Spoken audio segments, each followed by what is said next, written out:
What's up, everybody? Welcome back to Excel Adventures. I got a new situation for you that I found at work. I made some fake data to kind of emulate it, and it's available on excelobstaclecourse.com for free if you want to download it and follow along. So in this scenario, we have a spreadsheet with these categories, these columns, right?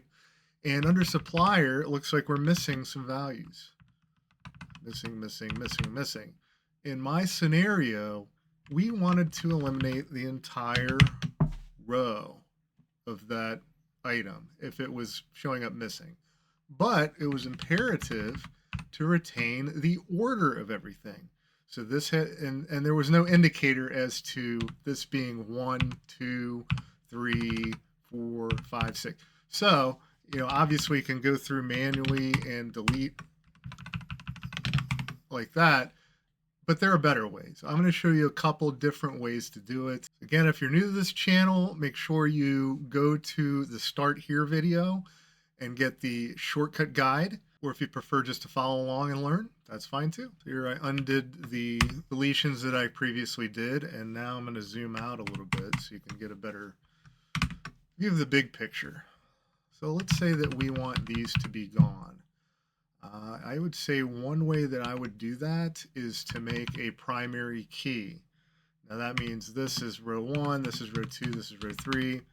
We don't have to do anything funky like that. We can just say row and then go to the bottom and number the rows. Voila. Thing is, if we sort this data, this will not change. It'll stay row 2, row 3, no matter how you sort it. Let me just, if I take this and put it up here, for example, it's always going to reference the row it's in, unless you copy, paste special values. Again, I'm using shortcuts here, but the slow way would be copy, right click, copy, and paste special, and it's off screen, sorry, values.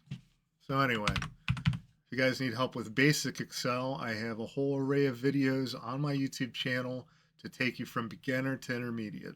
So we'll just call this one primary key. Now that we pasted special values, this is no longer a formula, as you can see by the formula bar. And now what we can do is just sort to put missing at the top. So how I'm going to do that, I'm going to go to column D, Control A, highlight everything. And then since I started in column D, it's going to sort based on that if I use Alt A S D. And it looks like it put all the missing ones on the bottom. So what I'm going to do is Shift spacebar, Control Shift down arrow, Control minus sign, deletes them out. Now, like I said before, we want to retain this order. Some of this stuff might have been put out of order, like this. This is A8, belongs in row 8, not down here in row 27. Well, not necessarily in row 8, but in sequential order here. So again, I'm going to start here, Control A. I also have a sorting video if you want to check that out. So then it's Alt ASA for ascending. And there we go. We've got our primary key there, and everything is in the same order as when we started, but without the missing supplier items. So again, that's how I preserve the order there if I don't have a way to order them. You might have item ID 1, 2, 3, 4, 5, 6. But if you're dealing with an old spreadsheet or something like that, where they're, just as a presumed order, that's one way to do it, is just by adding a primary key. So now I've undone everything. So we have the missing supplier items again. I'm going to get rid of the primary key. And what I'm going to do instead is use Power Query. So I'm going to highlight this entire range. I like to do Control Shift down over, but you can also do Control A and go to Data, and you're going to click on this icon, which is From Table Range. If you like shortcuts in the keyboard like me, you do Alt and go over to Data, which is A, see that right here, and then PT, which is right here. And again, what that does is it creates a table for one, and we do have headers, so I'll hit Enter. It's going to pull up the Power Query Editor. Don't be afraid of this. Very, very useful. I'm going to minimize that just so we can see it better. So what we want here, it already has a primary key built into it. It assumes this order, unless of course you resort, which we're not going to do. All we're going to do is retain the same order by not sorting and go over here to where we have the missing and do a select. So we're going to unselect missing. And what that does, Power Query assumes you don't want any of the data with that. So look what it does. It eliminates the entire row where it says missing, not just the cell that says missing. So just like that, we can close and load. And we have our end scenario where everything is in order.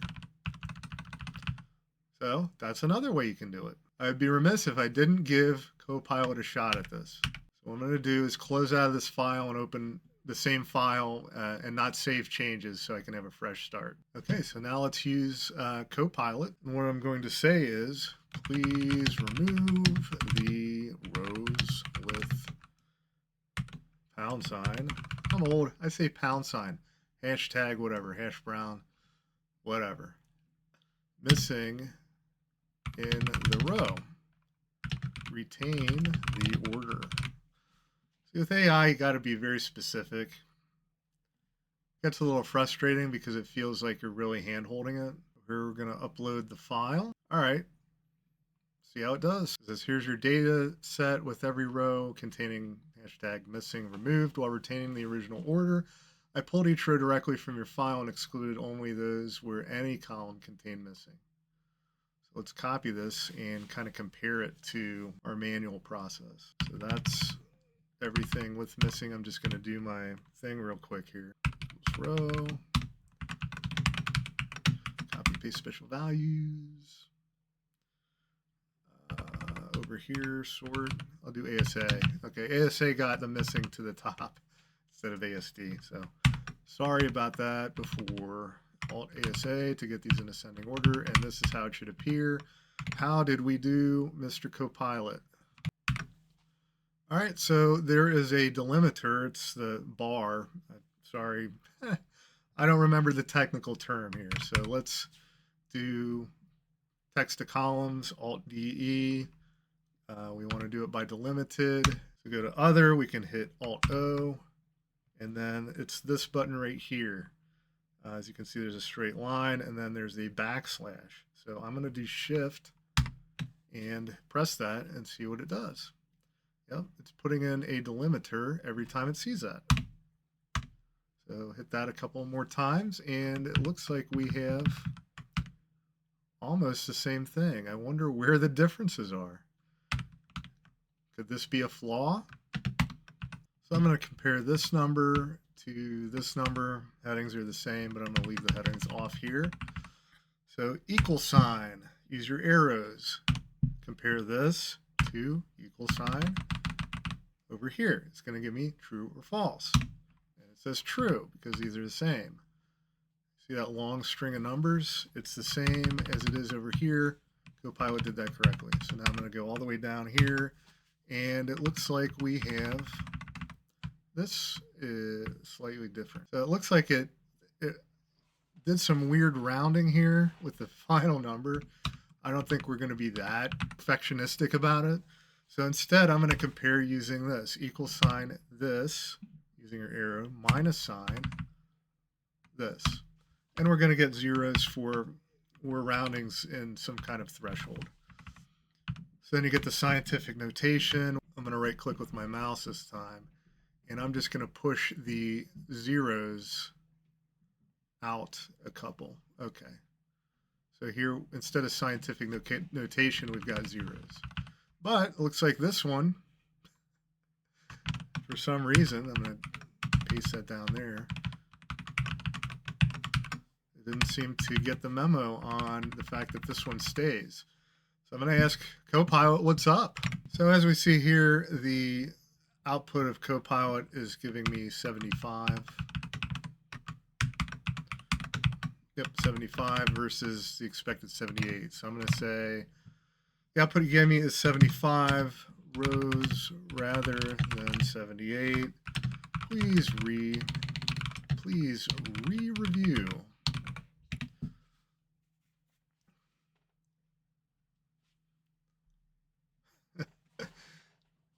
AI can make mistakes, folks. You have to audit your work when you're dealing with AI. It is a must. Important lesson in this video, if nothing else. So they were wrongly excluded, whatever. And now we have to ask it to generate the 78 rows again. Generate, I'm just going to say raw text. I'm just going to say 1. Give me an option.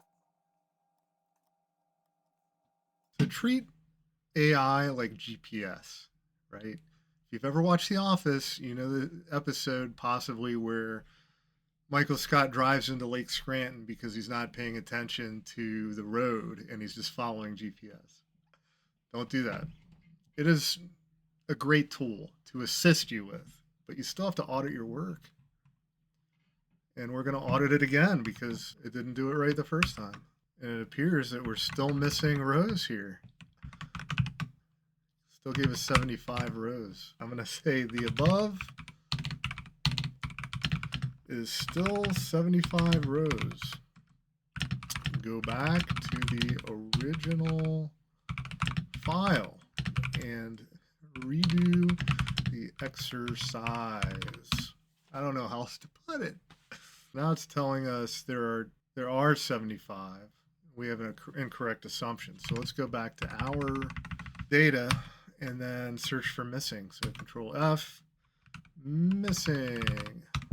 It's not in there. Oh man, I'm going to put I'm going to reload the original file. Please redo the entire exercise. We're going to close out of this. Don't save. I'm going to upload it again. Okay, so it's saying, still saying 75. I'll say print the 75 rows. Actually, let's say this. Instead of eliminating the rows, please put an X in the column next to the right of the data for each row, indicating which row you intend to eliminate.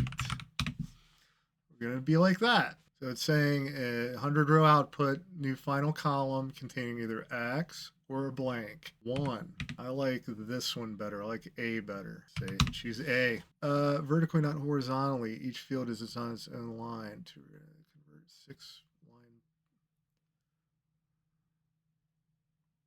I'm going to say no. I want the same layout. Okay, yes. So again, this is for all the people who comment that AI is faster, guys, or more accurate. Confirm, please. How many times do I have to confirm? I don't know. I'm not dogging Copilot. Copilot's very useful. ChatGPT is very useful. Okay, I don't want option 1. It's just saying only the added X column. I don't want that. I don't want it annotated. I don't want only the rows that get an X. I want a transformed version, option 4. Let's do it. Come on. I don't know where it's going with this. I don't know. I'm going to try the exercise in a new chat here because this is usually what happens is you get a new session, you get a different result. So I'm going to say, please eliminate all rows where there is an instance of hashtag missing in that row. Then I can attach this, attach to prompt. There we go. So now it's giving me 68 rows. And it's not done yet. Add an X column instead of deleting rows. That way, if I see that it's making a mistake by indicating that, one row is missing and it's not, I can audit that. Okay, it's working on it for me. Finally. All right, let's get our spreadsheet open. should be identical except for the extra column. Copy, paste, paste down here, DE. Okay, so then shift backslash, enter, enter, there we go. So we should have the same, and we don't. We don't have the same number of rows. Why not? Is this not done?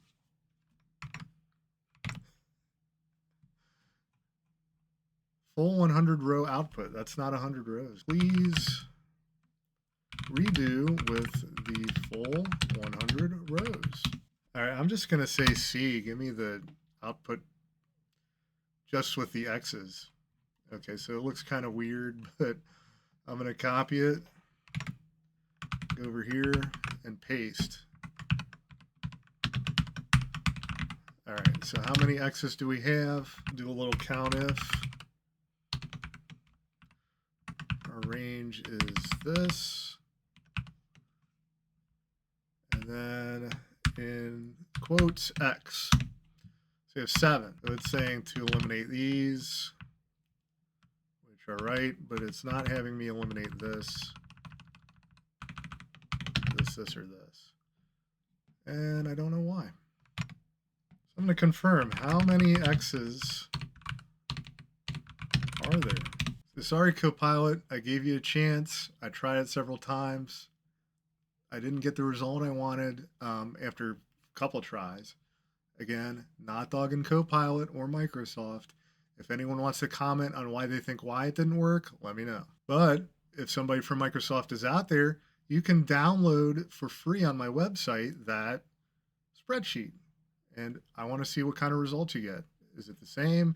Is it many prompts? Is it a few? Tell me. Or if anyone else wants to do it, let me know too. Thanks for watching. Everybody have a great day.